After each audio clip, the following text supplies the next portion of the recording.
Okay. And we wanted to start the path series based on the knowledge. It will be done as a knowledge session for all laboratory professionals. Dhi is also kind of an acronym for Diagnostic Health Intelligence. So we welcome you all for the inauguration of this Dhi PATH series, and we would like you all to be a participant for the future series that we are going to conduct under this platform. So now I would like to introduce our moderator, Dr. SRINIVAS. Dr. CNS, as he is fondly called among the circles, is a veteran in the field of laboratory medicine. He is an expert on the subject, having worked with large corporates in his tenure with major healthcare conglomerates.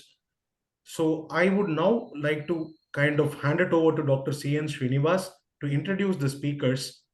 And we also have a question and answer session at the end of the program. So there is an option for all the attendees to actually post their questions, and the panelists can answer it based on the questions raised by the participants. Thank you all for joining this inaugural session. Now I hand it over to Dr. C.N. Srinivas. Good evening, everybody.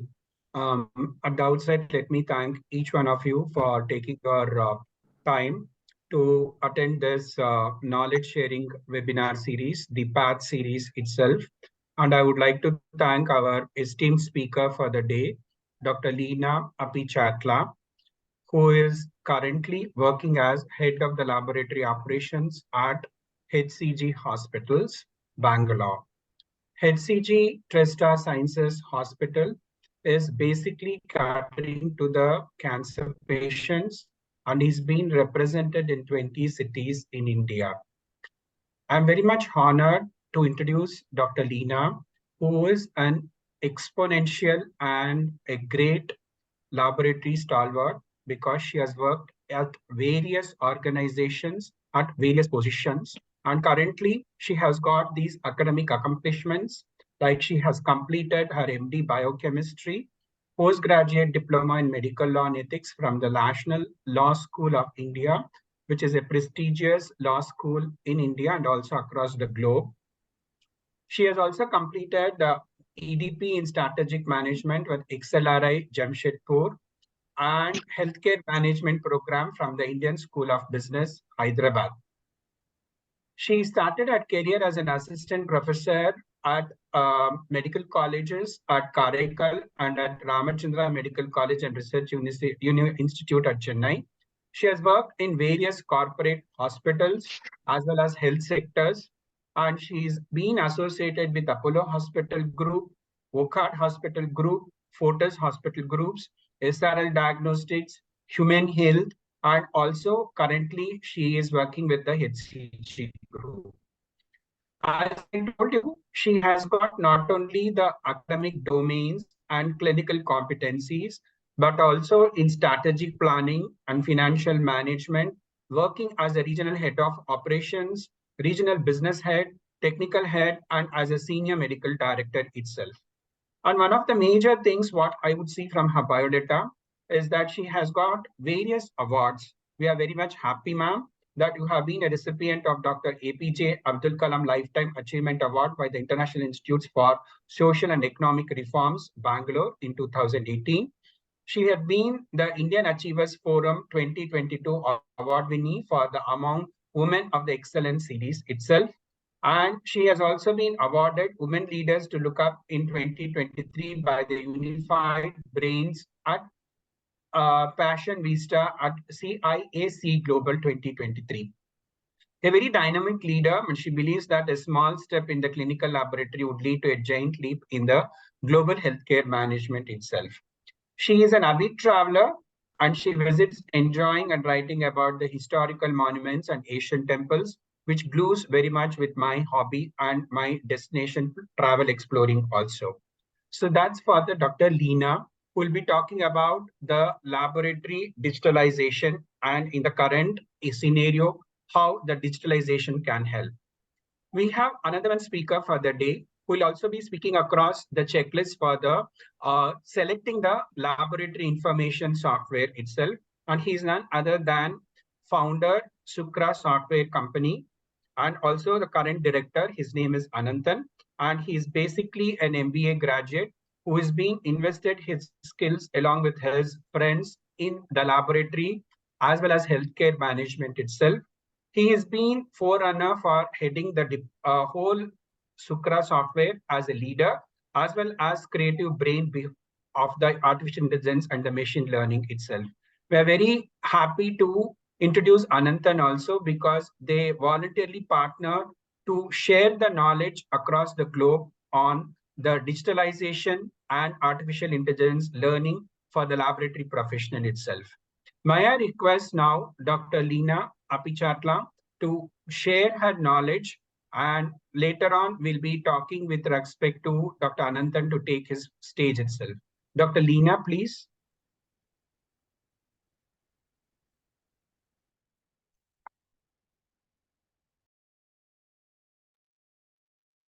Dr. LEENA, you can share your screen.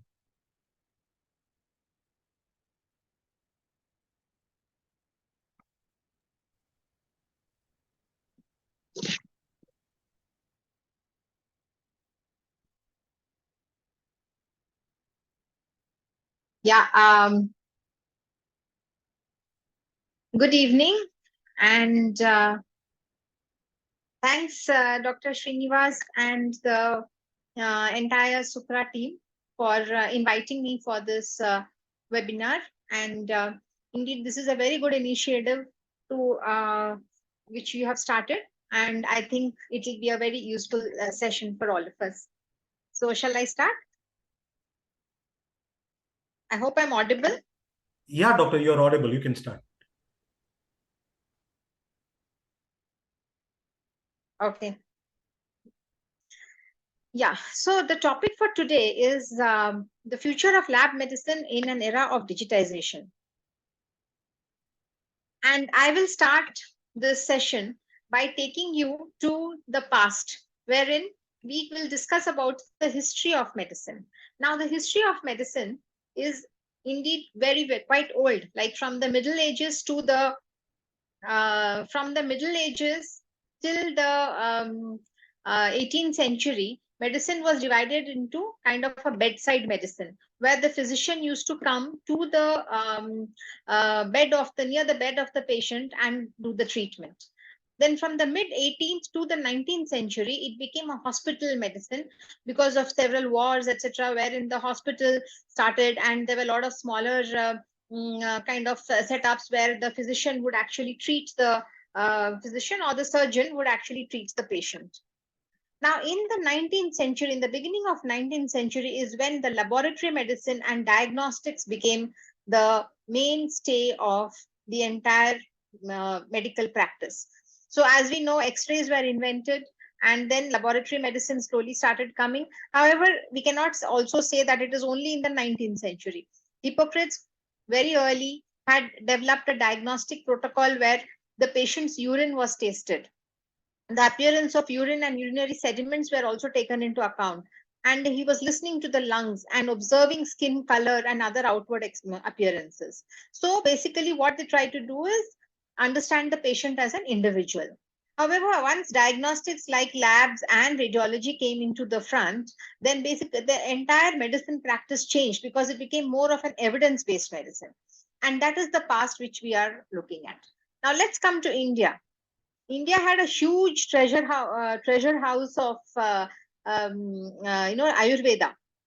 Most of you would have known about it. The clinical chemistry laboratory in India, ancient India, was called Rasashala, and it was based upon alchemy. Then that is where it was all converted to gold, and alchemists were supposed to be like the wizards and witches of the past of the day, wherein they could do a lot of chemical reactions. Ancient Indian contribution in pathology is mostly unknown, probably because it was all written in Sanskrit, and that was not a very well spoken language, and it was not accepted in the international medical community. However, we do have a huge treasure house of Ayurveda, which developed in the Vedic age, And in fact, Sushruta Samhita, which is one of the oldest textbooks of medicine, has 16 chapters devoted to pathology, which was called Nidana Shastra. Nidana means etiology. That is nothing but pathology. Then the entire world actually changed when the microscopes got invented. So a priest called Kircher, Athanasius Kircher, was probably the first one to use the microscope. And of course, we all know about Leeuwenhoek, and he was credited with making simple microscopes. Then came Robert Hooke, who saw the cells in the vegetables, and he called them the little boxes, and that's how the origin of the word cell happened. And then we have Marcello Malpighi, who was an Italian microscopist who developed even further. The entire microscope was developed. That is the contribution of the microscope. Now, slowly, it is we went even deeper. So what we did was not only the cells, but the lab professionals decided that, okay, why not? Why only cells? Let's get into the blood. Let's get into the serum and develop something wherein we can actually see the molecules. We can quantify the chemical reactions, and we could actually sort of take all the molecules and quantify and say that, okay, this is your blood cholesterol level, this is your sugar level, and so on and so forth. So that is when a robochemist came into the picture, and autoanalyzers were also invented. So where do we stand now? Now, modern labs, we have come a very, very long way. So I'm sorry, I just, this is the problems with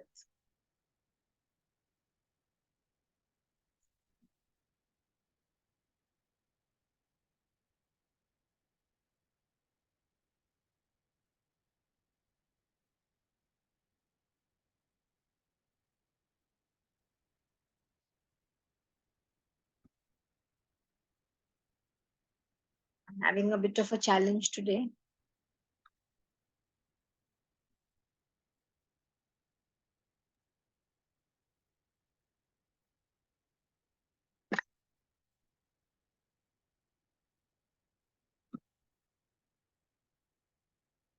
It's got hung.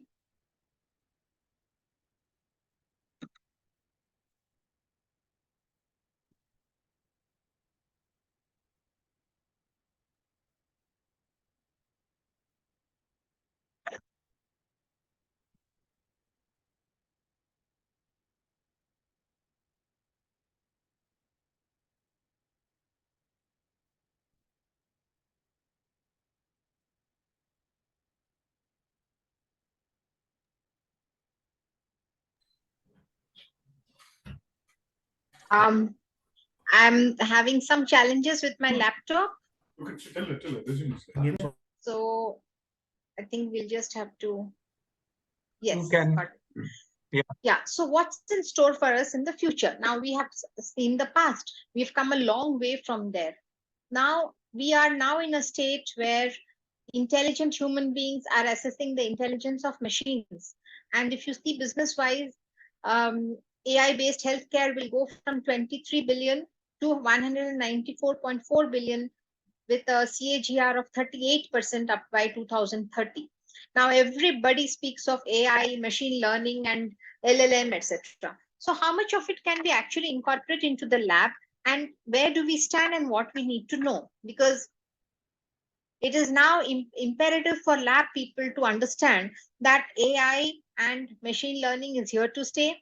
There are a lot of challenges. We need to face it and work in a kind of an ethical framework so that we can go into the future with a lot of strong foundation of knowledge. I'm having problems. Yes. So let's first go to the drawing board and understand what are the basics. So first is, what is artificial intelligence? Now, AI is something which mimics the human way of thinking, analyzing. We have virtual health assistants. We have medical record management. I think this has become a part and parcel of every hospital or every diagnostic chain. Then it comes to machine learning. Machine learning uses algorithms to produce models, and it performs complex tasks. So these are various algorithms. Now, this is something very important because an algorithm needs to be designed perfectly in order to give you the correct output for an AI. If the algorithm is not correct, then we are not sure of what the AI will generate. So ultimately, you do need human intelligence in order to feed it into the machine. Then we have deep learning, which it has several layers, and this is more into personalized medicine, which we will be seeing later. Then we have natural language processing, which is the human communication. For example, all of us know about Siri, we know about Alexa. So that is a very basic form of where the device understands human speech and then it sort of gives you the answer to some extent. Then we also have robotics. If you ask me, I feel that the first auto analyzer was actually a robot which has a robotic arm, which has its sample processing, and the pipettes and everything. And then we have now generative AI. Who has not heard of Chat GPT? All of us know about Chat GPT, and we all use it for our daily life. Like nowadays, it's become so much part of our life. So what does generative AI do? It will simulate. You give it the information, and it will actually generate a kind of a similar data. For example, nowadays you see these children, they feed all kinds of things into Chat GPT, generate a kind of a picture wherein Mona Lisa is eating a pizza. So, and the AI will take all the images of Mona Lisa and pizza and somehow make it, seem like something very interesting where Mona Lisa is actually eating a pizza. So it's something like that. And this is how AI, it's gone deeper and deeper. And now we have Chat GPT. All this can be used in labs.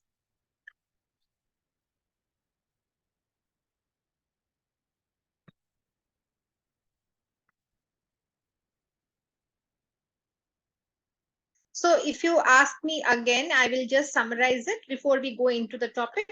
That is AI, it has machine learning, it has NLP. Now, machine learning is deep learning, supervised and unsupervised. NLP is the content extraction, classification, etc.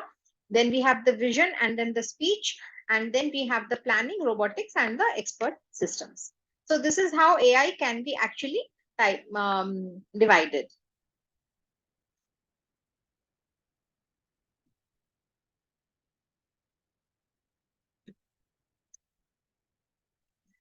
So now let's look into the future. What are the medical labs? Where are we going to plan our medical labs? Now we have so much of data.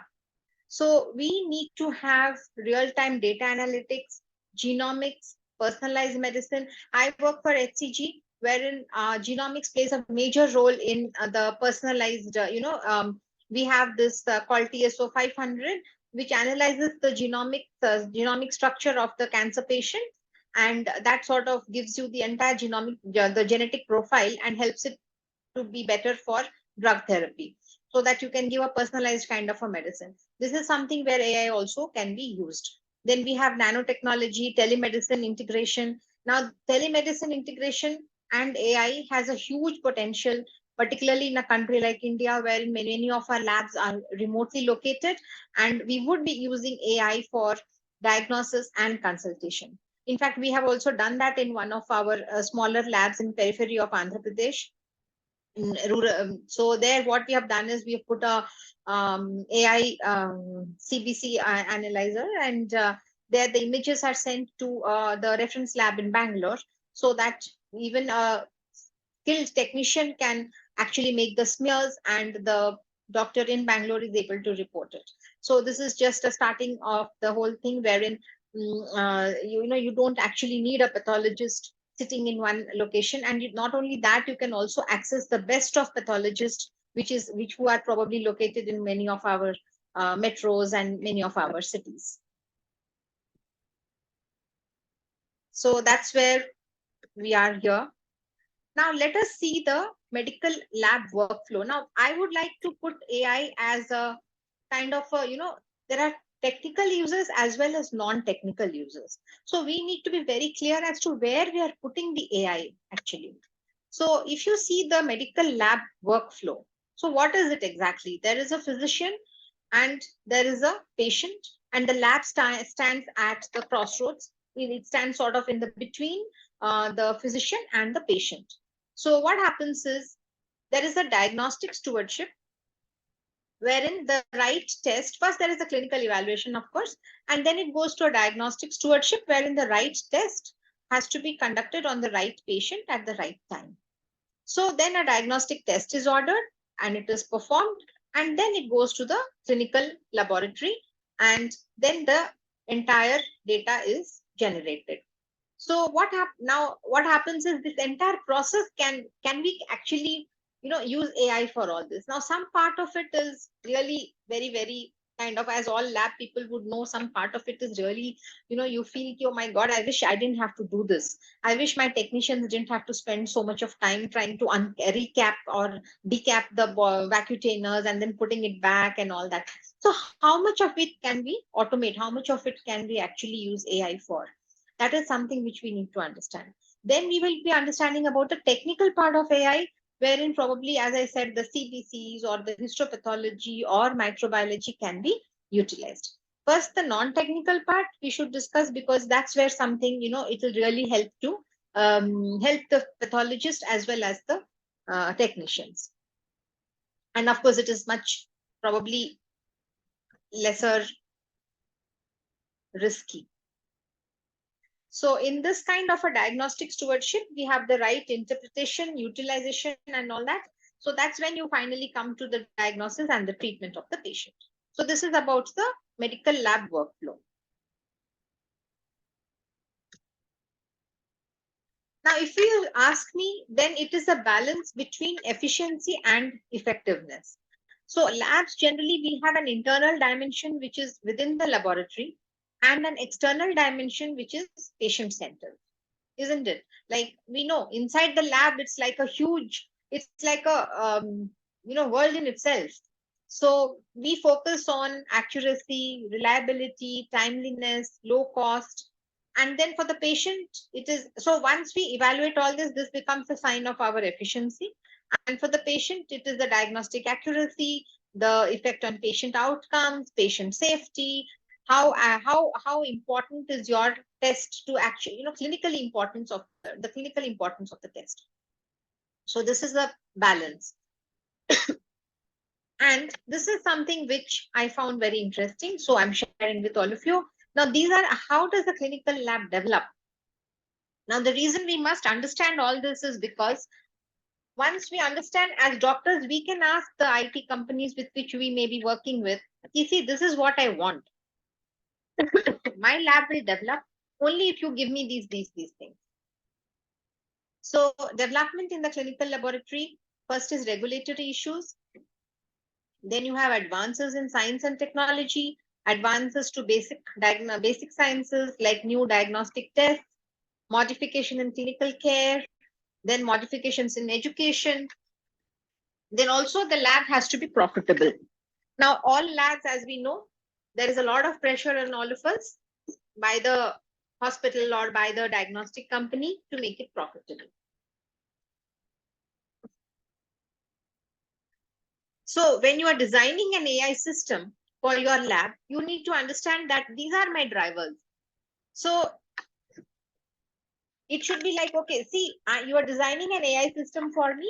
Please make it compliant with all the regulatory issues like NABH, NABL, CAP. What do they want? Can you incorporate that? Can you tell me with the help of your AI that all the basic sciences, like, can you come out with something innovative? Can your AI develop something which is an innovative test based on the latest research? Now, we may not have time to go through all that research, but definitely the company which develops it for you, they can tell us, okay, this is the literature.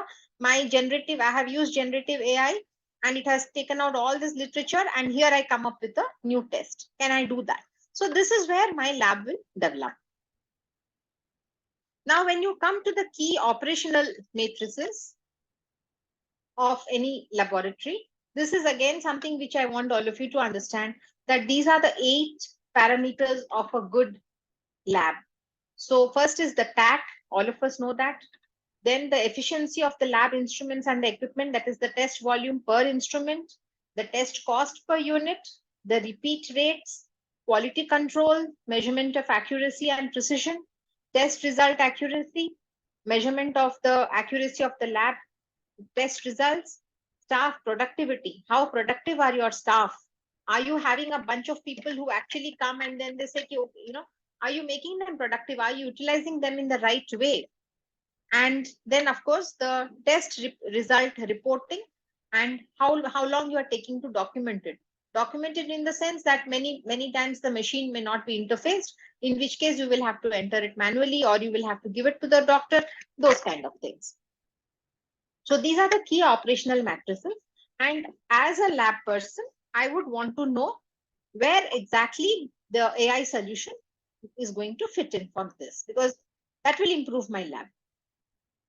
So this already I have told you, and this is something where we can improve our labs. Now there would be challenges. Let's come to the challenges which we may face when it comes to an AI powered diagnostic lab. First is the inaccurate, inconsistent results. Then we have large volumes of data. Then we have time consuming tasks. Then we have limited expertise and cost and resource constraints. So how do we channelize the labs to sort of help, how do we channelize the AI system to help us in these activities? Now, of course, we have so much of data. We have SOPs to be written. We have quality control to be decided. Now this AI system has to help me in that. Then we have a lot of some technicians who are not as good as the others. Some technicians are really efficient. So how are we going to,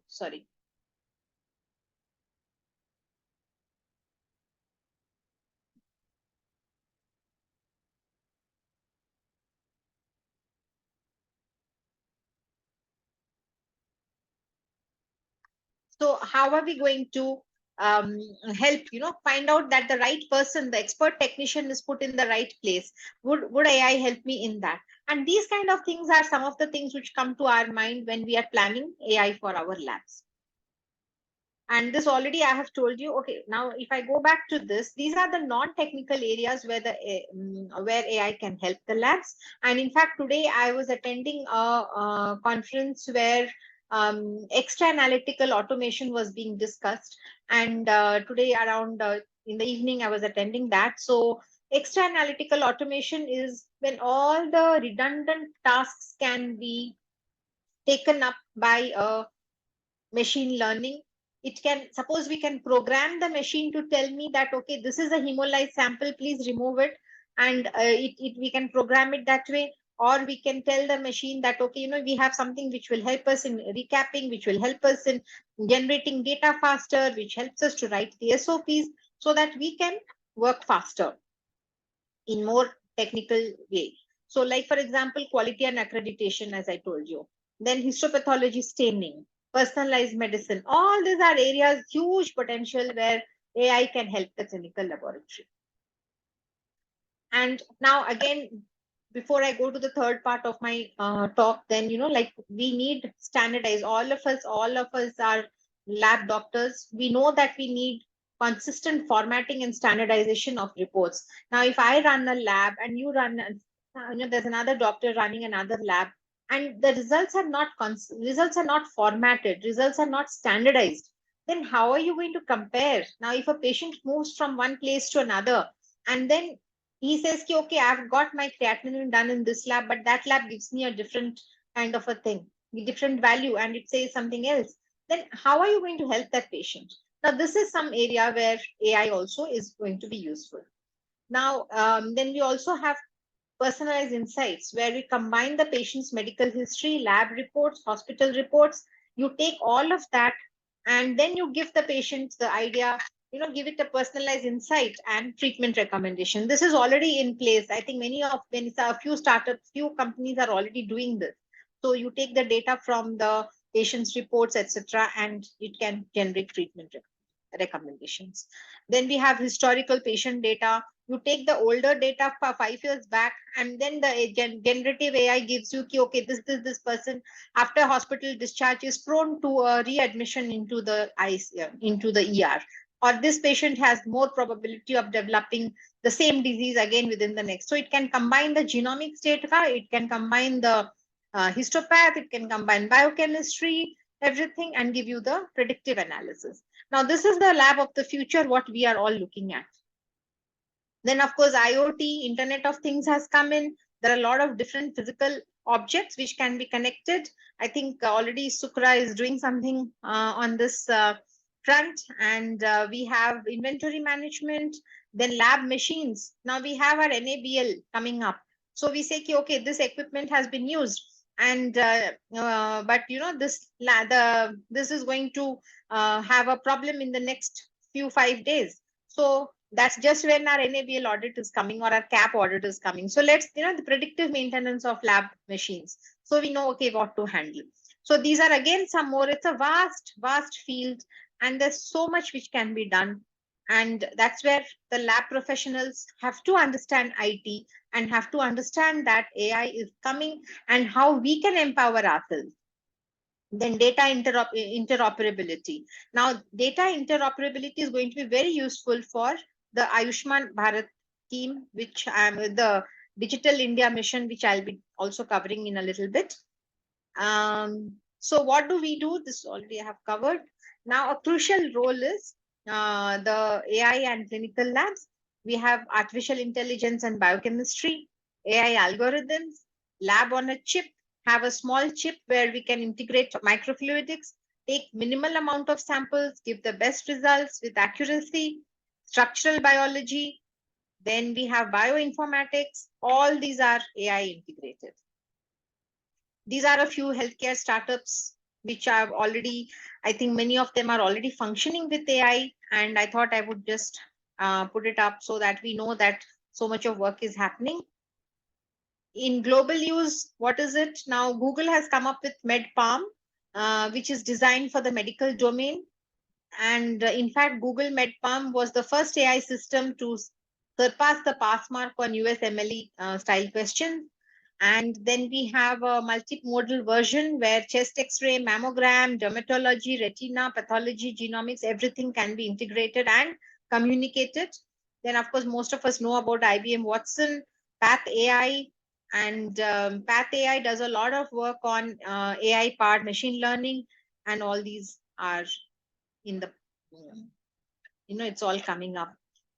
So what about the lab in the future? Do we have all these robots coming up and, moving around in the labs without a, without any kind of a problem, so that they take all the samples, they do the processing, and the clinical minds are occupied for more clinical work, and it increases throughput, increases quality.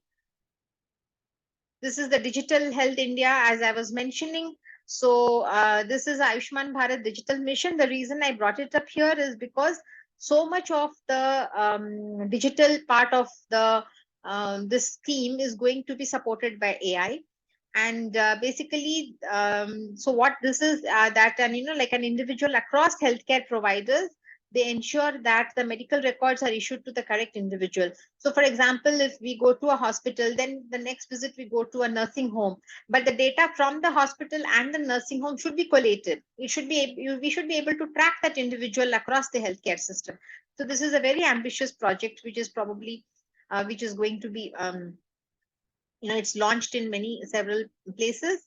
And there is an ABHA, which is the unique health identifier. And this ABHA and all is not possible unless there's a lot of collaboration between the public and private health facilities of the country. So it is good to have, it's good to understand this entire thing, so that this Ayushman Bharat digital mission can be more, and of course, I mean, I should not miss saying that labs play a very important role in this, because all our reports has to be standardized. In fact, when we implemented IT across our HCG network, it was a huge challenge, because there were labs who had different machines, there were labs who had different reference ranges, and labs which had manual systems. So we have 20 to 23 labs all across the country, and each of them had a different way of doing things. So everything to be integrated into the IT system was not easy. Because everybody wanted a different way of reporting, but we had a lot of challenges, but you managed to sort of standardize that. So this is where Digital Health India is going to be useful. And it has a health ID, a DigiDoctor, a personal health record, and EMR. So all the information is going to be found in the digital, in a digital record. And this is the It's a very ambitious project for a country like India. So what should we take home from this entire thing? Now, we have reached an era where we cannot avoid having digital and artificial intelligence or generative AI based systems in the laboratories. Then why labs? Because labs have always been in the forefront of embracing technology. We were the first ones who have taken up auto analyzers. We were the first ones to probably use computers. We were the first ones who started accreditations. We were the first, the labs were the first people who have actually, we have a huge network and lot of areas wherein it can be digitized. From manual based methods of estimating cholesterol by the cholesterol oxidase method, we have now come to a state where we can give you the serum cholesterol. That I'm just taking a simple example. Now we can give you the serum cholesterol in a matter of few minutes, few hours probably, and that supports clinicians to make faster diagnosis. Then it's going to be, we need to be planning for clinical lab needs with artificial intelligence, because several companies have come up, and Sukraa, I think, is one of them, which is really doing a lot of work on artificial intelligence. And so when we try to tell them as lab doctors, these are our requirements, it also helps to develop more and more, better software solutions for the lab. Unless the doctors are aware of what is coming up and how it's going to help, we cannot bridge that gap. Because as I've seen from experience also, IT can do something which labs have to, the doctor or the healthcare professional has to feed that information that this is what I want. So then it will be a beautiful kind of a symphony between the IT and the doctors, so that we come up with the best things for patient care. And this is an ongoing process. We are all learning. And most important thing which I feel is that there has to be appropriate, ethical principles in this whole thing. We have to follow the medical ethics, and we have to follow the entire framework on which we deliver patient care, because there are a lot of regulatory issues can come up. There could be high risk cases, there could be medium risk, there could be a lot of ethical issues coming up. So we need to be aware of that as well. And at the end, I think I would like to say is that we have entered the era of the future laboratory, and lab professionals stand at a threshold of this change. And we are poised to integrate generative AI into medical laboratories. So I think this is a very exciting time for labs and lab professionals, and we all need to gear up for this and deliver the best of patient care. Thank you. Thank you very much, Dr. LEENA. I think it was very exciting to understand how AI and machine learning is able to break through a lot of mundane works, what we do in our day-to-day laboratory work. And the deep insight what you have given about what is the basics of the AI, what is ML, and how the laboratory can diversify to integrate this is very, very nice. And it was in a nutshell capsule that you gave us the drink to make sure that we invigorate this, as well as also try to disseminate this in our own ways to learn. Thank you so much. On behalf of the Dhi PATH series, as well as Sukraa, I would like to thank you for being the first woman to inaugurate this Dhi PATH series itself. And being the quality month, we highly appreciate your time, ma'am. I would request you to be online for another 20 minutes so that we can take up the question and answers at the end of the session. Now, friends, we have the most interesting part, which is going to be presented by Ananthan, who is the founder and director of the Sukraa software company, to take us into what is the checklist before I dive into selecting the laboratory information software itself. Mr. Ananthan, please. Yeah, thank you, doctor. Thank you. Let me share my screen.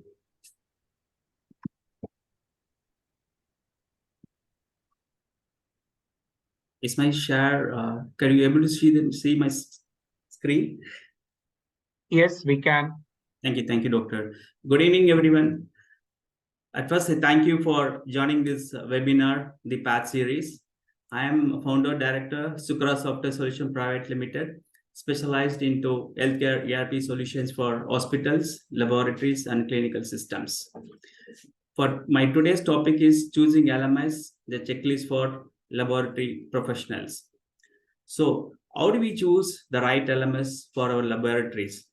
What are the features and benefits and the challenges in LMS?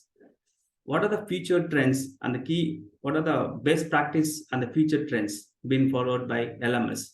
These are some of the questions I would like to explore during my talk based on my experience in implementing LMS solution. I hope you are all excited as I am to talk more, to learn more about this topic. So I invite you to join this web series to discover how LMS can shape the future of laboratory medicine. Thank you.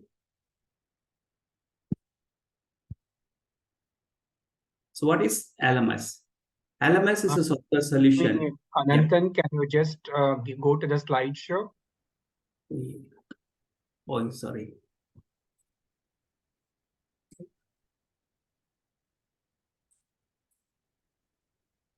It's okay now? Visible?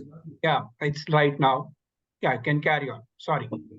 Sorry. Thank you, doctor. So what is LMS?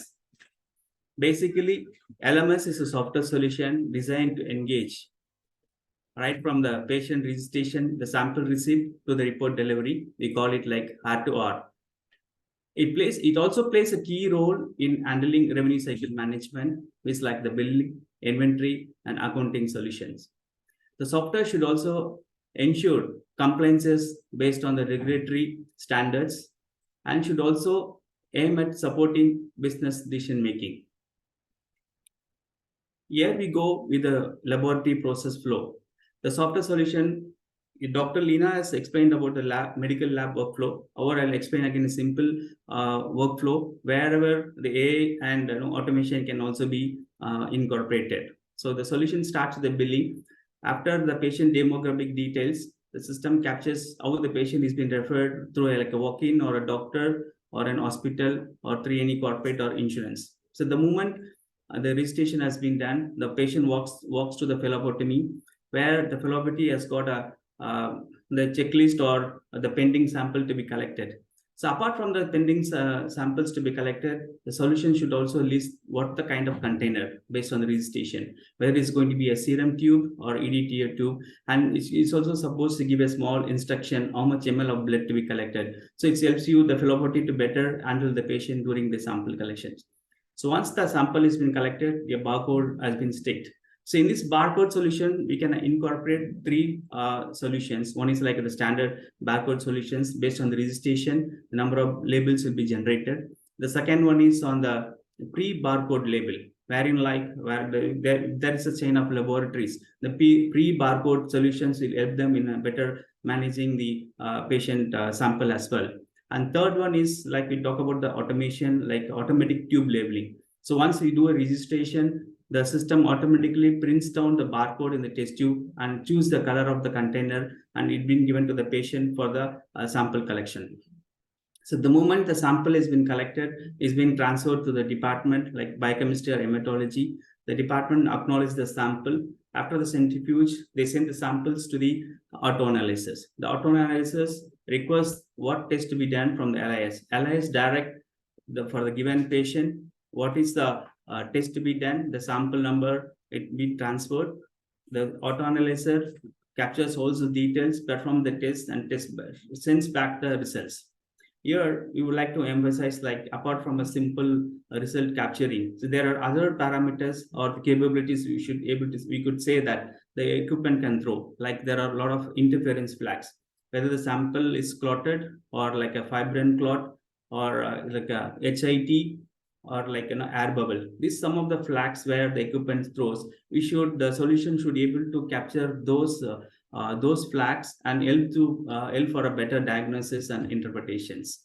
Apart from this, like an interference, we should be able to capture the QC data as well as the calibration data, ensure that the output of result is been like perfect actually, or been the right. So once the result has been transferred, it's been sent to the LIS or HIS for authorization. There will be two level of authorization, wherein like one will be done by the department head and second will be done by the lab director. Here, while authorization, so where we call like on the AI can help in, where it will triage or prioritize the same sample. So based on the criticality or the delta check abnormality or the CDS gate itself. So this helps auto verification or we call like a middleware, wherein like most of the 70 to 80% based on the algorithm, as Dr. LEENA has been talking about algorithm. Yes, based on the algorithm, system can do an auto verification. Balance 30% will be held for eyes of the doctors to for authorization. So this will help to save time as well as to focus more into the abnormal sample. That's where the solution is to be there. So the moment the result is authorized, the report has been transferred digitally to the patient or any of the stakeholders, doctors, any specialty through SMS, email, WhatsApp, like a patient tab or a patient portal. This is where we call like a laboratory process flow, and we emphasize wherever automation possible, whether it's going to be an ATL or an IoT for equipment interface or an AI middleware for authorization. So this solution is going to be the future, and it's going to support the laboratory professionals at large. So why we need an LMS? So out of our market experience, so we categorize, there are a lot of challenges in clinical laboratories. We categorize all the challenges into three triad. We call it like clinical laboratory challenge triad. So first one is the resolve resource demand crisis. Resource is nothing but doesn't limited only with the resource like a man. It also goes to the material as well as the machine. How efficiently this resource has been handled. So there should be a software to support this crisis to be handled. The second one is like, so all the laboratories, whether it's going to be an hospital lab or a standalone lab, they've been committed to send the result within the turnaround time. So it means like it has to be like a speed of a light, and the report has to be accurate. So that's one of the biggest challenge facing in any clinical laboratory. And the third one I would say is a patient engagement. So there are three scenarios I would like to explain. So one is like when the sample is rejected. So how do we engage the patient for getting a resampling? As we said, like sample can be rejected because of an air bubble or a platelet clot or any reason. So we need to get a sample back for the patient. So it has to be informed at much earlier stage rather than after authorizing the report and request the patient for another sample. That's one scenario. And the second scenario is the patient may come for a marginal checkup or a set of some of the parameters. So the lab director would want to do a reflex test. So and this reflex test, it will help the patient for a better diagnosis interpretation. Either the sample is enough, they can perform with the same sample, or they can request for the patient for more sample to have a better diagnosis and interpretation. And the third one is on the notification. So like how do we engage, like as like for example HbA1c or thyroid or any of the parameters. Our system should support the notification and help them to notify and request for them for a sample for a lab test. This is what being talked about the different challenges triad. Let's deep dive into the checklist, like the key, what is the key criteria for selecting and right LMS. So the workflow management, I just explained about the workflow management. So each and every stages of the laboratory is very crucial. So that should be like Dr. LEENA also said, like the scope clarity and the medical lab workflow is very, very important. So the software should adhere to all the workflows. The understanding what the doctor requires is also very important. Ensure that the implementation can also be successful. The second one, the next one is on the scalability. So like scalability is like, the number of the business or the sample, the volume is being increased. It can be it can be for a particular hospital where the number of sample is increased, or they're going to be a chain of laboratories or hospitals where you can see their number of branches and collection center is also being increased. The solution should be able to perform at the same level, whether it's going to be a 500 tests per day or it's going to be a 30,000 tests per day. So depending upon the volume, the selection of the software should also be one of the criteria. So next one is talking about the hosting in the cloud. So now the globe is moving towards the cloud. So like there are two solutions like in the cloud. One is like IaaS, we call infrastructure as a service, and the second one is SaaS, software as a service. So the benefits of using the cloud is like the cost will be effective. You can scale up. So when the business grows, you can able to increase your RAM or a GB or anything. And the other important part is like the data secure. So we talk about the GDPR and data security, which is like Amazon or Azure takes care of all those data security, and ease of operation is very easy. No need to depend on any infrastructure persons to know if there is any problem with the server or any that can be handled very easily. The next model, the cost model of the software, how the licensing model. So there are three major ways we could say, like based on the license, user wise, the software can be charged, the sample wise, and the revenue wise. Maybe they can share on the turnover as well. But we would suggest to go with the sample wise, because like as you earn, like you're going to pay for the software solution as well. So that's been like, so though you have got 10,000 samples per day, so you're going to pay when the sample is been there, you can able to choose. There's some of the licensing model. You can better go with the SaaS rather than going for an outright purchase.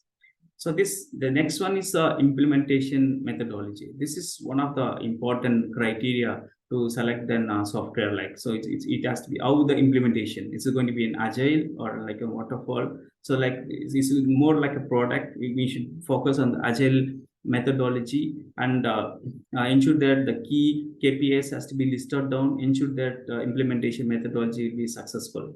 So next is on the alerts and notification. This is one of the primary where you connect a doctor, the patient, and the administration. So like as soon as is there any appointment, like it can be an home collection or the patient is requesting an appointment online. So those things can be handled through the mobile app as well as on a portal. And once the result has been done, how digitally it's been transferred through like SMS, WhatsApp, or a mail, or through a mobile app itself. So the next one, we are going to talk about the customizability and usability, like so how customized the solution is. So we would suggest to go for a product, and one of the major thing will be that we should always try to select a solution where that we need to have only 5 to 10% of the customization. As you know, like the software should support you 90%. So the more you're going to ask for a customization, the more the cost and maintenance is also going to be on some kind of a problem is there. So the customer, for example, if you want to have a reporting for your based on the laboratory, yes. So you need to be very clear what are the customization you want to do before selecting the software. That helps you in proper implementation. So we would also suggest to go through the demo in the initial stage, and is there any gap between the scope of the document and the software has been presented, and accordingly we would suggest or request to select the software. So the next one is the interoperability. So where like the US standards, they follow much better. It's like connecting with any of the third party vendor. So like if you want to even send an SMS, that's a third party vendor. So WhatsApp, it's going to be a third party vendor. And more important, like when you go for an equipment interfacing, so where there are a lot of HL7 and the fire integration is happened. So we need to follow an international standards, so that help in the future as well. So what's the methodology they're going to have for interoperability? It's very important for selecting the software, key criteria for selecting the vendor. And the third one is the ABBA. See, the ABBA integration it's been there like M1 and M2, where it's very necessary for the laboratory. The M3 is for the hospitals, and not restricted to India. Like the system if you're going to have a proper interoperability solution, so it can be connected to any national health services, whether it's going to be a Middle East or in Africa. It can be connected to any of the things. So that's the international standard I would suggest to follow. And the other one is on the security, how the entire workflow. So it's like if you want to check some kind of an audit trial, so the data has to be there, and it has to be there. How many patients, any kind of changes made in the solution, so that has to have a clear audit trail as per the NABL and ISO standards. The result log, like why the result has been edited, who has been changed, what value, which machine, what time, all those parameters. Yes, this has to be as a part of the security solutions, and Be clear in defining the roles and responsibilities and the administration rights and the user rights. So that was one of the key criteria for a solution. So the next one is on the compliances. We call like accreditation. The software is compliances as per the ISO 15189, NABL, NABH, CAP, SANAS.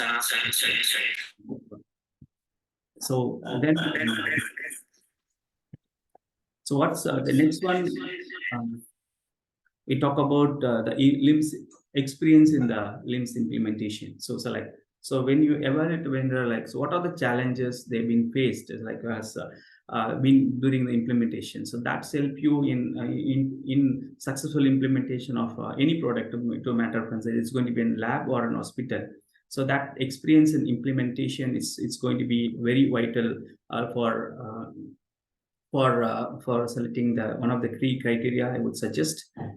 The final one, of course, there are a lot of checklists there. And the major ones have been listed out here. And the next one is the support and upgrades. Like what kind of support the software vendor is going to provide you, and what kind of SLAs is been there. Is there a 24/7 support, or is there any chatbot has been integrated to ensure that the support can be handled, at much faster stage? This is some of the questions where the checklist has to be prepared to evaluate for an LMS. So next slide, I'm going to talk about the feature of the LIMS. Like, there are three phases where the automation can be incorporated. So one is on the pre-analytical phases. As I said, like automatic barcode labeling, so which is going to be the future. So as soon as the patient registration is happening, so it connects to the equipment, like similar like in any other equipment interfacing. So it selects what the color of the tube, as well as like a serum or EDTA tube. It prints the barcode in the tube and gives for the phlebotomy for the sample collection. So there the foolproof is being there maintained, and this is going to be one of the future trends I would suggest. And the next one is like say like now AI-driven sample interference. Like what happens, like there are a lot of auto analyzers able to capture the HIT flags or an air bubble or a fibrin plot.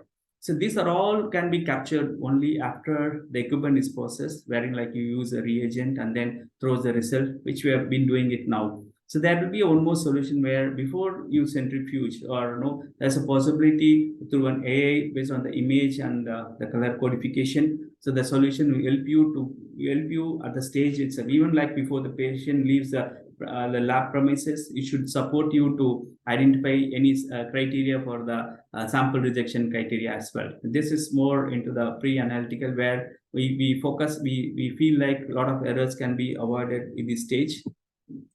And next one I'm going to talk about on the IoT. So this is where the auto analysis. Now you can see there are more than 500 different analyses are there. Like, so each has got an own protocol, ASTM or a KERMIT, or even through an IP, the data can be transferred. So there are a lot of capabilities, I would say, that one equipment will throw. So most of the softwares will restrict it only to the result data. Like there are some even the images of like an HbA1c, the images can also be transferred. How that will be valued for the diagnosis. So as well as like the QC data, the calibration, the interferences, flaxes. So this will help you to have a proper diagnosis, like, and give an accurate results. So that's what we feel through IoT. We should be able to we should challenge this challenges faced in the analytical phases. So and the post-analytical phase is what like we'd say like the triaging, where the middleware and the AI solution comes in. We'd call like a triaging. Like so there, as I said, the 70% has been auto-authorized based on the algorithms, as per the CLSI Auto 15A or Delta Check AP33 standards, and as per the reference materials related to the Diabetic or Thyroid Association. So like balance like 30%. So how do you triage it? Like there are nearly 500 patients are there. So this research has to be critical. How critical? Whether it's an emergency. How do we target those emergency samples on priority and get authorized? And then we have got a middleware to authorize all those results based on that abnormal. Then you got a delta check. So all the normal results can be said as a normal. So it will be held link for with the cross department and see that even and then the result has to be released. Same like the clinical decision support, wherein like sometimes our scenario where the fasting will be higher and PP will be lower, where there will be some scenarios it will be held for CDS for the doctors to approve it. So this is some of the solution which we would we feel like the future is going to handle and laboratory management system. So that's what I will end up this session. Like we've been talking about a lot of automations and AI solution, and through the series we want to talk more onto the IoTs and AI as well, like with some case facts and scenarios, how that's going to really help in the laboratory medicine. Thank you. Thank you very much, Ananthan, for an snapshot on what is the checklist for the LIMS. And very nicely summarized is what are the pain points which we usually get into the laboratory informations which we are getting into, and how the AI as well as the machine learning and the software can help us in overcoming these bottlenecks. So thank you so much. And we have some questions from the chat box. So let me just take the first one. I think the first one is for you only. So when a CBP sample is run in a cell counter as well as in an AI equipment, does Sukraa provide solution for displaying the histograms of both the equipments for comparison for a single sample ID? Yes. So this is, I think, pertaining to the display of your histograms, what you were talking about a few minutes back. Can you just shed a light on that? Like for example, the D100 machine. Yeah. Like on the Sysmex machine where the CBC and whole blood RBC images are there. So those images can be transferred from the equipment along with the numerical data. These images will also be transferred for comparison and for a better diagnosis. So that's what my answer is about. Oh, thank you. I think I'll just, since there are not many questions, rest of the chat box is empty. I have only one question for Dr. LEENA. Dr. LEENA, according to your experience with lot of center and what you call chain and spoke or center and hub chain of model of integration of the AI, what was the biggest challenge for you to break the ice to make sure that there's an integration from the periphery to the central laboratory? Yeah. Yeah. So thanks for that question. So biggest challenge in the sense, there were a couple of them. For example, the cost. I think for every corporate hospital, the first thing which comes into the picture, irrespective of the technological advancements, is the cost. So the cost is something they said that, like, why should we put it? What is the advantage? And those kind of things which came into the. But once we convinced them that it's not going to really make a big dent in the budget, then that went through. Then the second thing was the skilled technicians, availability of skilled technicians. So unfortunately, I think many of us know that even making a simple peripheral smear becomes a bit of a challenge for this hematology analyzers. So I assume that you're talking about the digital Yes. Because you had shared your experience on that, so I just wanted to ask, what was the bottlenecks? That's it. So that was the main thing, that a technician where there is no pathologist had a problem in actually making a smear and evaluating the accuracy of that smear. So once the images are transported, and then we could see only clumps. And then we had to actually go and train the technicians about making a smear, because if there's a pathologist sitting there, they can immediately say that, okay, make a repeat smear and so on. So the skilled technicians, availability of skilled technicians was one of the other challenges which we took some time to sort of get it streamlined. I think mostly these were the 2-3 things. And apart from that, connectivity was not an issue, because nowadays Wi-Fi etc. is quite good. Even in peripheral areas, that was not much of a challenge. I think mostly these were the couple of things. Well, that's great. So I think since there are no more question and answers, I think we'll be concluding this session. I'll leave it now to Satish to take over the dais. Satish, for the concluding remarks. Thank you, Doctor. Thank you. I thank all the participants for joining our inaugural webinar of the Dhi PATH series. Your participation has led the foundation for an exciting learning journey ahead. Your involvement is also very key to our future sessions. So kindly stay tuned for the communication from our side on the upcoming webinars. We will be featuring diverse perspectives and practical solutions and informative knowledge sharing sessions on laboratory medicine. So thank you once again, everybody, and wishing you all a very good night. Thank you all. Before we conclude, I would like to thank once again our inaugural speaker, Dr. LEENA, as well as Ananthan, for giving a glimpse of what's the future of the laboratory for us in the laboratory profession itself. Thank you very much again to all of you, and thanks once again. And people who are living in Tamil Nadu, be careful about the red and the orange alerts which are being given by the meteorological department, and be safe. Thank you very much. Thank you, Dr. LEENA. Thanks so much. Thank you so much. Thanks, Ananthan. Thank you, Doctor. Thank you, Dr. Thank you. Leena. Thank you. Yeah. Thank you.